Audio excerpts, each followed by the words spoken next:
Kita ngaji sebentar ya Bu. Bismillahirrahmanirrahim.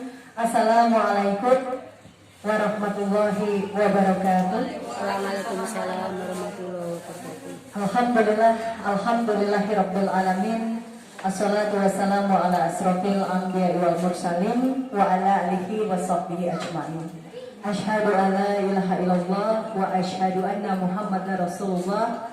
Allahumma sholli ala sayyidina Muhammad wa ala ali Muhammad. Rabbi shrah li sadri wa yassir li amri wahlul 'uqdatam min lisani yafqahu qawli. Alhamdulillah oleh Allah Subhanahu wa taala, semoga semua dalam keadaan sehat, tak kurang suatu apa. Pada siang hari ini bertepatan dengan acara Syawalan komunitas ya Bu ya. Alhamdulillah saya bisa bertemu dengan ibu-ibu untuk kita sedikit mengkaji ya, kita mengkaji sedikit tentang makna Idul Fitri, Syawalan. Boleh. Berdiri nggak apa-apa loh Bu. Iya.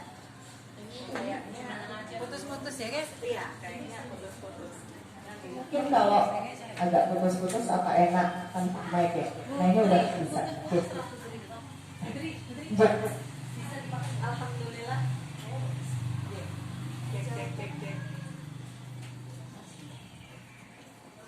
Cek ya. Alhamdulillah Ibu. Training.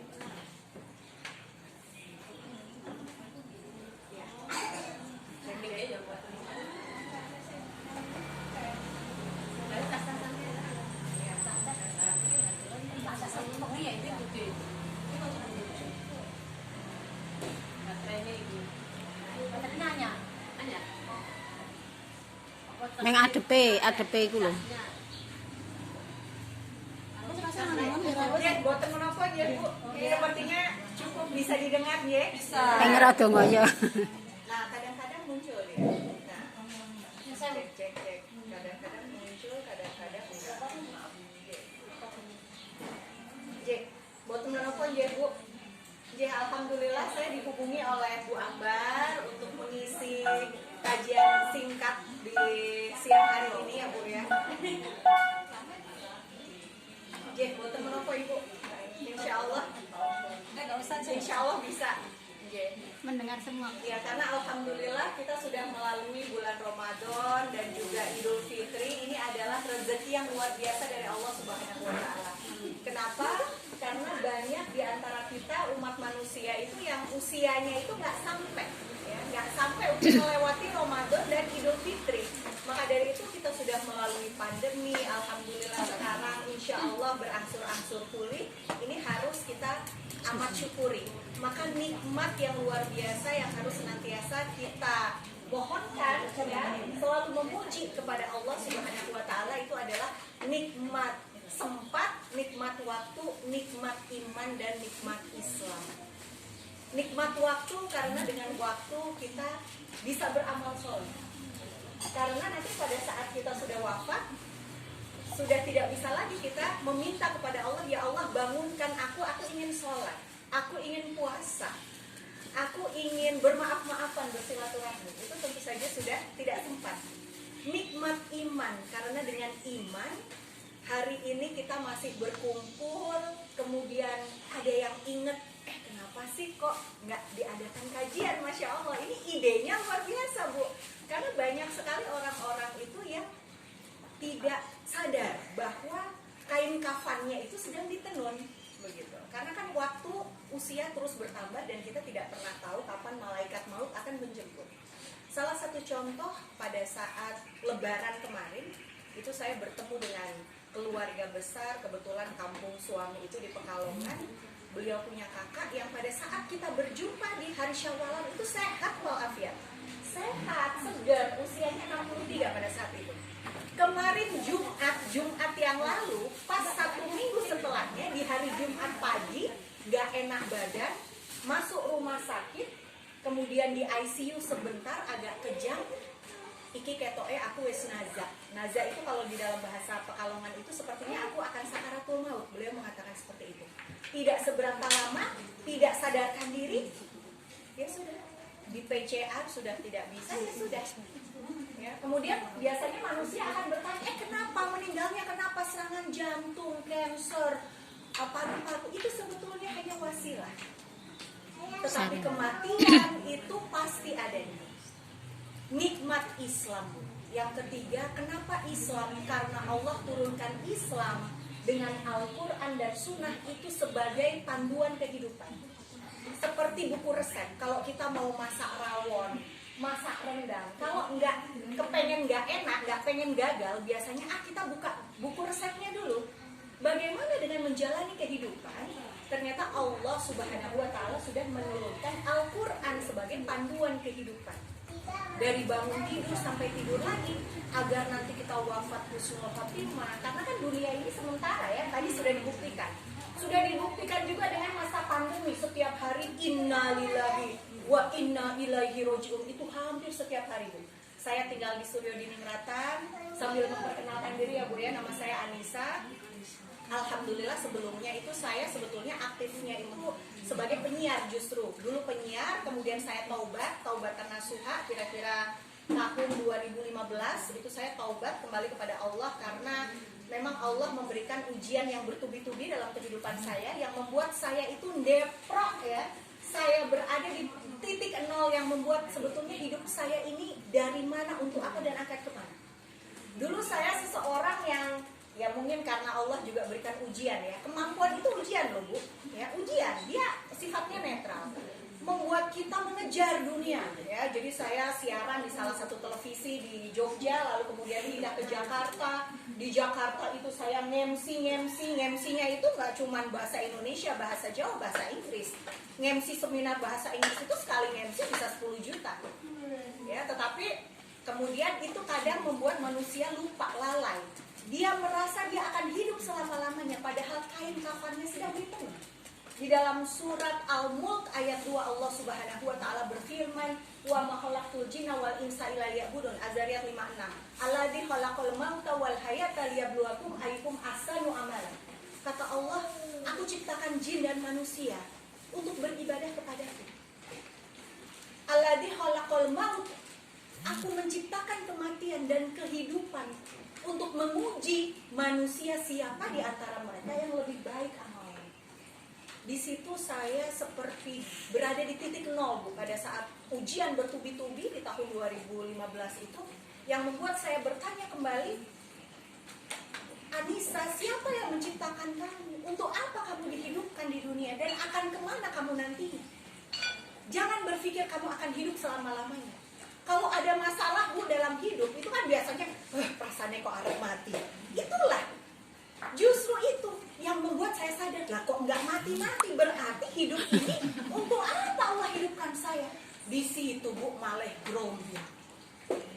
Maka Allah Subhanahu wa Ta'ala mengirimkan Bu Ambar, nggak tahu dari mana, entah nggak kenal saya, telepon saya, Mbak ini saya ada acara nih butuh tausiah. Oh jeh, saya 2015 malah yang saya berpikir Allah mengirimkan suara yang bagus. Saya dulu nyanyi, saya dulu MC, mengejar harta siang dan malam Bu. Tetapi saya lupa bahwa Allah yang memberikan suara, nanti Allah akan minta pertanggungjawabkan kembali. Suara yang saya berikan kepadamu selama di dunia engkau buat apa? Tidak pernah engkau mengingatkan manusia akan kebesaranku. Tidak pernah engkau mengingat suaramu itu dari aku, kau bisukan aku hari ini saja bisa.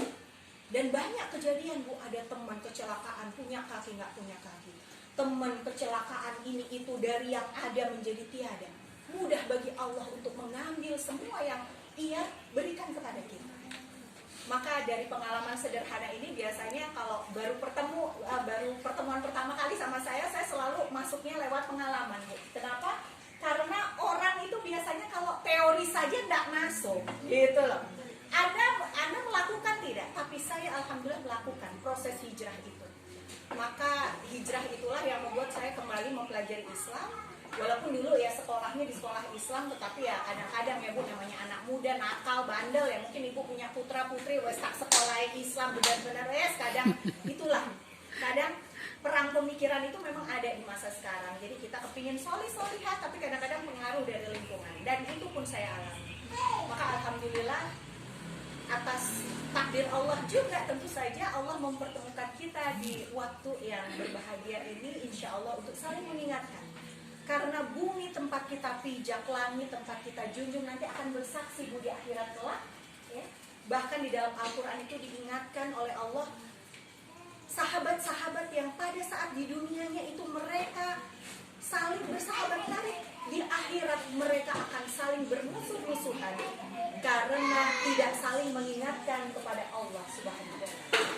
Maka alhamdulillah di bulan Syawal yang berbahagia ini kita mengingat hari Idul Fitri. Itu artinya hari yang kembali kepada fitrah.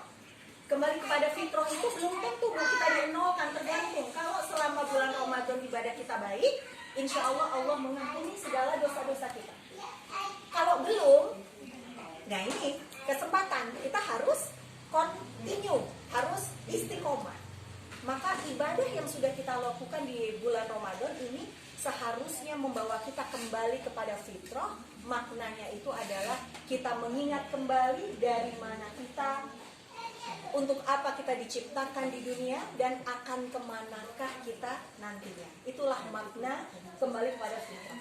Ditandai dengan halal bihalal, syawalan bermaaf-maafan, karena manusia memiliki hubungan kepada Allah dan juga hubungan kepada manusia. Kesalahan kepada Allah kita minta ampun kepada Allah, kesalahan kepada manusia kita wajib untuk saling bermaaf-maafan. Maka 0-0 mengawali hubungan, mungkin dulu ada yang selek ya, bahasa mudanya gitu ya Bu ya, bahasa seleknya ada yang selek, ada salah paham dan segala macam. Semoga dengan usia yang Allah berikan kepada kita sekarang, kita bisa memperbaiki kembali hubungan, dilandasi persahabatan karena Allah, bukan persahabatan karena dunia semata. Kadang ada memang wajar ya, oh saya ingin berteman dengan si A karena dia sugih, mungkin gitu ya. Ingin berteman dengan si B karena dia banyak ilmunya, itu juga wajar. Tetapi landasan di atas segala landasan haruslah berteman, bersahabat karena Allah. Baginda Rasulullah SAW bersabda, ibu-ibu sekalian, barang siapa sesosok jenazah disolati oleh 40 sahabatnya yang tidak ada kesyirikan di dalam hatinya, maka doa-doa yang menyolatinya itu insya Allah akan dijabah oleh Allah. Padahal kalau kita menyolati itu kan doanya luar biasa, Bu. Ya Allah, ampunilah dia, sucikanlah dia dengan air dingin. Karena konon, Bu, sakaratul maut itu rasanya panas sekali. Ya, rasa sakitnya itu ibarat kata kain sutra yang tersangkut pada duri-duri pohon mawar. Maka sakaratul maut itu sakit sekali. Baginda Rasulullah saja sesosok manusia yang tidak memiliki dosa. Ya, beliau itu maksum oleh Allah, dilindungi, makanya beliau itu adalah pemimpin kita di yaumil akhir nanti ya Bu ya. Jadi nanti di padang mahsyar itu Allah sudah kasih bocoran di dalam Al-Quran. Setelah kita wafat sakaratul maut, masuklah kita ke alam kubur. Setelah alam kubur, tunggu kiamat, dibangkitkan kita, dikumpulkan di padang mahsyar. Nah disitulah manusia akan dikelompokkan berdasarkan siapa yang dia cintai. Wah itu dulu Bu, saya itu mencintai artis-artis ya, yang ya kalau di nah kalau ditaruh di dalam syariat Bu, kalau orang yang kaya raya itu ya Fir'aun Bu. Iya toh, lah Fir'aun itu wes nggak mungkin masuk surga karena dia lupa dengan kekayaannya itu. Bukannya justru mendekatkan dia kepada Allah, justru dia merasa sombong. Dia merasa itu akibat dari kepintaran dirinya, kehebatan dirinya. Bahkan dia mengaku sebagai seorang Tuhan, meminta seluruh masyarakat Mesir pada saat itu untuk menyembah dirinya. Kemudian dia juga memusuhi dakwah. Dia nggak suka sama orang yang berdakwah, benci banget Bu. Sama Nabi Musa itu benci banget. Lalu dia mengejar Nabi Musa ya ke Laut Merah, dia mau bunuh. Laut Merah dibukakan oleh Allah karena Allah ingin menyelamatkan Nabi Musa pada saat itu. Justru Fir'aun pada saat di tengah jalan, wah dibalik sama Allah. Wafat dia justru sebetulnya pada saat tenggelam Bu, di dalam hatinya dia mengakui, aku beriman kepada Tuhannya Musa. Namun nyawa sudah di ujung tenggorokan, taubatan nasuha itu tidak lagi diterima pada saat nyawa sudah di tenggorokan. Maka dia tidak bisa mengucapkan taubatan itu, maka wafatlah dia su'ul khatimah. Nah maka dulu Bu, saya juga belajar menyukai orang sugeh bling bling hip hip hura syalala. Tapi tadi kata baginda Rasul, ternyata kita akan dikumpulkan bersama orang-orang yang kita cintai. Siapa yang kita cintai? Tentu saja kalau bisa ya nek sugehnya itu mendekatkan diri kepada Allah. Kalaupun nggak sugih, dengan ketidaksugihannya itu melihat dia pun kita semakin beriman kepada Allah. Ada orang-orang seperti itu, orang-orang yang solihah gitu ya Bu ya. Saya bertemu saja, ya Allah ustazah, ini ya ustazah yang di atas saya gitu ya. Saya berjumpa beliau saja muncul kembali keimanan saya kepada Allah. Maka itulah Bu, persahabatan, pertemanan yang insya Allah membawa kita kembali kepada fitrah. Tetap kita menjalani kehidupan dunia dengan baik, namun kita juga tetap ingat bahwa kita akan pulang ke akhirat. Ya, tadi wa ma khalaqul jinna wal insa illa liya'budun. Kita diciptakan untuk beribadah kepada Allah, maka kita semoga tidak menurun gitu ya Bu ya, justru semakin meningkat. Tolabul ilmi seperti ini kan tolabul ilmi namanya. Memang harus bertahap. Kadang-kadang kalau saya merasakan agak panas-panas dulu gitu Bu rasanya gitu ya, karena memang tidak terbiasa ya, biasa dengar musik, biasa dengar apa yang macem-macem gitu ya, dengar tausiah, dengar ayat-ayat Allah itu awalnya panas, tapi itu saya anggap sebagai ru'yah ya. Ru'yah itu membersihkan energi-energi negatif dari diri kita, karena kan jin setan itu nempel Bu, apalagi kalau sudah sering maksiat ya. Maksiat itu mengotori hati, memang dia ibarat kata noda hitam yang mengotori hati ya. Jika tidak ditaubati, dia lama-lama banyak dan sulit kita untuk mendapatkan hidayah dari Allah ya. Maka insya Allah di masa Syawalan seperti ini adalah saat yang tepat sekali untuk kita mengingat kembali kehidupan ini dari mana, untuk apa, dari siapa. Paling tidak yang wajib dulu sholatnya ya Bu ya, insya Allah sholatnya 5 waktu itu sudah tidak ada tawar menawar ya. Tidak ada tawar menawar, subuh, zuhur, asar, maghrib, isya ya. Bahkan kalau sampai subuh dan isyaknya ini terlewat, kata baginda Rasul, itu tanda-tanda orang yang munafik. Orang yang munafik itu nanti kalau neraka itu ibarat kata seperti bejana, dia akan ditaruhnya di paling bawah sini nih. Orang munafik, naudzubillah min dzalik. Ya, lalu nanti pelan-pelan kita perbaiki yang lain. Nah, ini sehari-hari sekali memang Islam itu adalah agama yang sempurna, yang dia mengatur dari bangun tidur sampai tidur lagi. Maka insya Allah Allah Subhanahu wa Ta'ala memudahkan ibu-ibu sekalian untuk semakin solihah, semakin barokah juga hidupnya, semakin dekat kepada Allah Subhanahu wa Ta'ala. Demikian ibu-ibu yang saya hormati. Insya Allah nanti sisa waktunya boleh kalau ada yang ingin tanya jawab, mungkin insya Allah justru akan semakin menghangatkan diskusi kita, biar nggak ngantuk gitu. Monggo usikum wa nafsi bitaqwallah, wabillahi taufiq wal hidayah. Wassalamualaikum warahmatullahi wabarakatuh.